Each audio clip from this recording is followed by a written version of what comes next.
अब मैं बताता हूं कि है हुआ कैसे। ठीक है, यस। तो फिर लोग मुझे सुनाते हैं कि सर आप ऐसे मत क्या कीजिए, ओपनली बता देते हैं, क्रिमिनल्स मिसयूज करेंगे। एक टेक्निक बताऊंगा, ऐसी 12 तरीके हैं, लेकिन मैं एक तरीके, 12 तरीके से हैक खुल सकता है। हाँ, 12 सिंपल तरीके हैं। Okay sir. लेकिन ऐसा ना हो कि क्रिमिनल्स ही मिसयूज करने लगे। सबसे पहला तरीका है कॉल मर्जिंग टेक्निक, या कॉल, हाँ, तरीके बताता हूं। Call merging technique, call forwarding technique, voice mailing technique, QR code, screen sharing techniques, apps के थ्रू।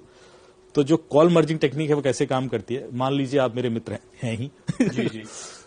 और आपको एक कॉल आता है और वो कॉलर कहता है कि ध्रुव जी, अमित जी ने आपका नंबर दिया और हम एक इवेंट कर रहे हैं दिल्ली में, ताज होटल में, और आपको इनवाइट करना है और we want you to host that event, या कुछ मीडिया के लोग चाहिए। तो आप बातचीत शुरू कर देंगे, आपको लगेगा कि अमित का रेफरेंस दिया है, विश्वास है, क्रेडिबल नाम है। फिर वो कहेगा Dhruv ji, I think Amit is also calling you, आप एक काम कीजिए, वो कॉल मर्ज कर दीजिए, हम तीनों आपस में बात कर लेते हैं, क्योंकि हमने उनको भी इन्वाइट किया। तो आपको एक और कॉल आ रहा होगा पैरेलली, आप कहेंगे यार ये अमित का नंबर तो नहीं है, नहीं वो उनका वीआईपी नंबर है, आप मर्ज कीजिए ना, बात करते हैं ना, अभी तुरंत क्लोज करते हैं इसको। ओके। थोड़ा सा अर्जेंसी दिखाया और आपको लगा क्या है, मर्ज कर दिया आपने। जैसे ही आप मर्ज करेंगे आपके अकाउंट से पैसे निकल जाएंगे, या आपका व्हाट्सएप हैक हो जाएगा, या आपका फेसबुक, गूगल कुछ हैक हो जाएगा। क्यों हैक हुआ? आपने कोई ओटीपी दिया? नहीं दिया। आपने कोई लिंक क्लिक किया? नहीं। आपने कोई ऐप इंस्टॉल की? नहीं। फिर आपके पैसे क्यों निकले? फिर आपका व्हाट्सएप क्यों हैक हो सकता है? सोचिए, यही टेक्निक है बस। कैसे? मैंने आपने 2 इनकमिंग कॉल मर्ज की। यस। यही क्या? यस। चैलेंज यह था कि दोनों इनकमिंग कॉल अननोन नंबर से थी, इसमें से एक भी नंबर आपके फोन में सेव नहीं था। बिल्कुल करेक्ट। yes. ये वाला भी अननोन था, वो भी अननोन था। yes. बस यही नहीं करना है। ये जो दूसरा कॉल आपको आया वो ओटीपी का कॉल था। आजकल सारे ओटीपीज कॉल पे आते हैं। okay. जो पहले एसएमएस पे आते थे, now you have an option to invite them on call.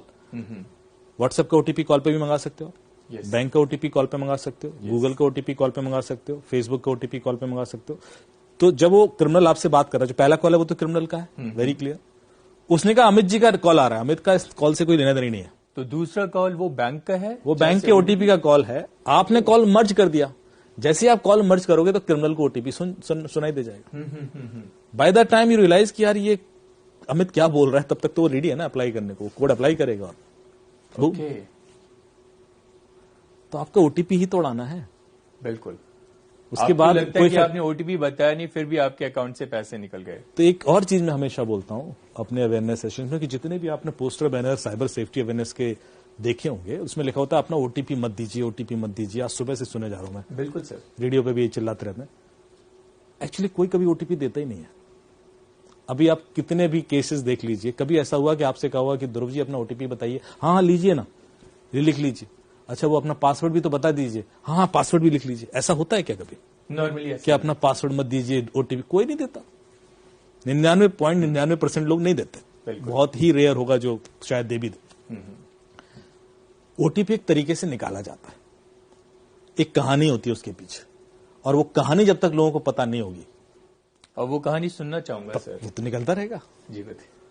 तो एक बड़ी इंटरेस्टिंग और ओटीपी निकालने की कहानी बताता हूं। मेरे एक मित्र हैं, वो यूएस से आए हुए थे, यूएस में एक कंपनी में काम करते हैं।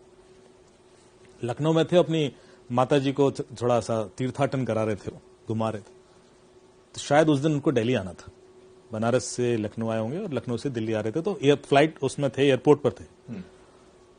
तो उनकी माता जी थोड़ी सी थकान फील कर रही थी और फिर उसके बाद दिल्ली से शायद वापस यूएस का कोई फ्लाइट था उनका। तो उन्होंने सोचा कि दिल्ली जब लैंड करेंगे उसके बाद जो उनका ड्यूरेशन है अगली फ्लाइट का, वो 6-7-8 घंटे का है। तो उस दौरान एयरपोर्ट के पास कोई होटल ले लेते हैं, वहां रेस्ट कर लेंगे। तो वो गूगल पे उन्होंने सर्च किया दिल्ली एयरपोर्ट के आसपास कोई होटल, तो उनको एक नंबर मिल गया लेमन ट्री का। अच्छा। तो उन्होंने तुरंत कॉल लगा दिया, तो आप लेमन ट्री से बोल रहे हैं? हाँ जी लेमन ट्री से बोल रहे हैं। वो एक अभी मैं लैंड करने वाला हूँ 2 घंटे बाद, तो आप एक रूम बुक कर दीजिए, हिसाब कर देंगे। क्या चार्जेस? बताए इतने चार्जेस। बोले यार हमें तो 4 घंटे के लिए चाहिए, आप थोड़ा सा कंसेशन दे दीजिए। बोले सर वो तो अप्रूवल लेना पड़ेगा और ऐसा वैसा। Please please please. फिर थोड़ा ड्रामा किया उसने, कहा साहब अप्रूवल ले लिया हमने, 1800 रुपए में आपको 4 घंटे के लिए दे देंगे। वेरी गुड यार, मतलब एक अच्छा होटल आपको 4 घंटे की थोड़ा डिस्काउंट दे दिया उसने। तो बोला ठीक है सर आप कर दीजिए बुक। तो बोले आप पेमेंट कर दीजिए। तो बोले आप अपना कार्ड डिटेल दीजिए। बोले कार्ड डिटेल में कैसे दे दूं? बोले अरे मैं आपसे ओटीपी थोड़ी ना मांग रहा हूं, मैं आपसे कार्ड डिटेल मांग रहा हूं, ओटीपी मत बताना। हाँ पॉइंट। उसने कार्ड डिटेल दे दिए, उसने कार्ड डिटेल भरे। उसने कहा सर वो 1600 रुपए का मैंने ओटीपी भेजा, आप देख लीजिए ओटीपी आया होगा। तो उन्होंने देखा 1600 रुपए का ओटीपी आया था, उन्होंने कहा ये लीजिए। उसने ओटीपी डाला, 1600 रुपए चले गए। अब वो बंदा बोला ठीक है मुझे बुकिंग नंबर दे दीजिए। बोले सर वो पेमेंट रिफ्लेक्ट नहीं कर रहा है आप। ओके, कर ऐसे कैसे हो सकता है? और इधर 1600 रुपए कट और दिए। हमारे अकाउंट से निकल गया, एसएमएस आ गया। बोले पता नहीं सर यहाँ रिफ्लेक्ट नहीं कर रहा है, हमारे अकाउंट में आया नहीं अभी तक। तो थोड़ा बहस होने लगी, यार मैं तो निकल गया और मैं तो ऐसा है, इतने में वो बोर्डिंग अनाउंस हो रही है कि फ्लाइट का, क्योंकि वो टाइमिंग ऐसा है। तो उनको लग रहा है यार क्लोज हो जाए मैटर तो पहुंचू वहां पे तो क्लियरिटी हो जाए, वरना फिर वही ड्रामा। तो बोलते हैं नहीं सर वो आया नहीं है पैसा, और अभी मैं कैसे रेफरेंस नंबर दे दूं, और तो जब तक आएगा नहीं कर सकता। एक काम कीजिए सर, आप ना मुझे अपना जो आपके अकाउंट से पैसे निकले, बोले हाँ, तो उसका स्क्रीनशॉट भेज दीजिए तो मुझे कंफर्मेशन आ जाएगी। बोले हाँ कोई दिक्कत नहीं। उसने स्क्रीनशॉट लिया, भेज दिया। अब ये देखिए साइकोलॉजिकल गेम देखना, जो स्क्रीनशॉट भेजना आपके दिमाग में फीड करना था उसका पर्पज, कि आपको लगे कि स्क्रीनशॉट भेजने से कोई दिक्कत नहीं होती। तो आपने स्क्रीनशॉट लिया, भेज दिया, और वो उसने देखा।